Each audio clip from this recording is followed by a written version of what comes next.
Esan zigutenean, bagenekien zerbait, artisauak zirela eta zerbait mugitzen hasia zela Frantzialdean, eta esan zigutenean Mont-de-Marsanera zetorrela, erabateko poza hartu genuen. Alde batetik, ohituta geunden Taraskonera joaten, eta egia gogorra egiten zitzaigula.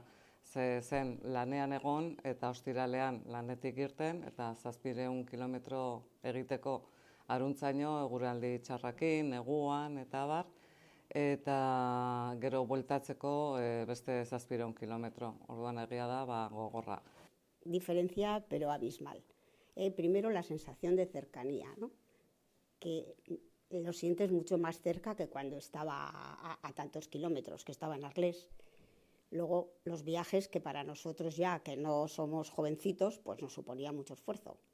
Pues teníamos que hacer viajes de, 8 horas, quedarnos a dormir, porque no podíamos hacer el viaje de vuelta en el día. Con lo cual, el costo también era...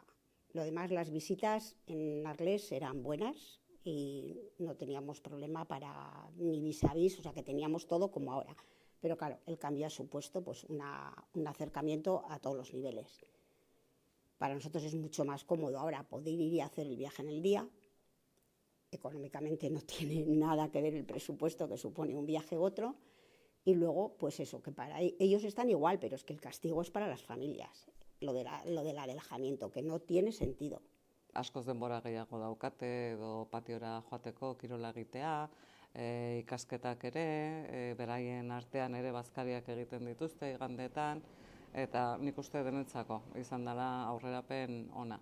Eta baita ere, beti joaten ginenean 2 bisita egiten genituen, larunbat goizean eta igande goizean. Orduan horrek esan nahi du baita ere ekonomikoki ez bakarrik kilometroari erantzitako zigorra edo, ez?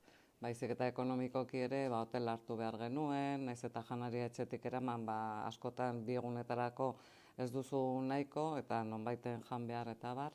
Baina hori gainditu genuen eta orain aldaketa guretzako beraldiko aldaketa izan da. Lo del alejamiento es que no tiene sentido, porque es un castigo añadido a las familias.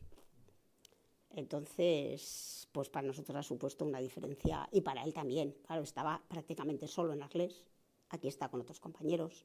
Para el tema de estudios también tienen más acceso a la universidad. Entonces, es que han sido todo mejorías. Eskerrak ez diogu inorri eman behar, hau gertatu delako, ze azken batetan legea betetzea besterik ez da izan, eta giza eskubideen zati bat, pauso txiki bat besterik ez da. Oraindik asko falta, ez?